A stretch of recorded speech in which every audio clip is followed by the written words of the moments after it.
Pagod na si Apo. Pero enjoy naman siya. Ayan.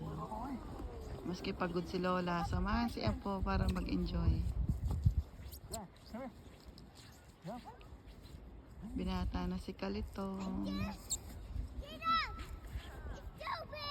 Pagod?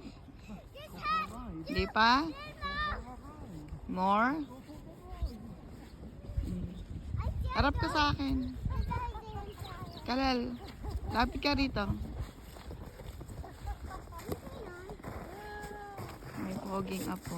Kalal, look at mommy. Say hi. Pagod ka na? Ha? Pagod ka na? Huwag ka na doon sa hams. Baka naman tumilapon ka. Meaning? Mag-bounce ka. Nag-bounce na ako.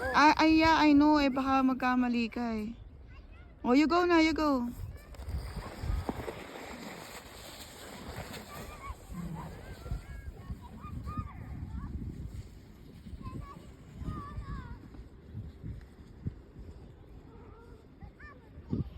Pati yung aso nag-e-enjoy.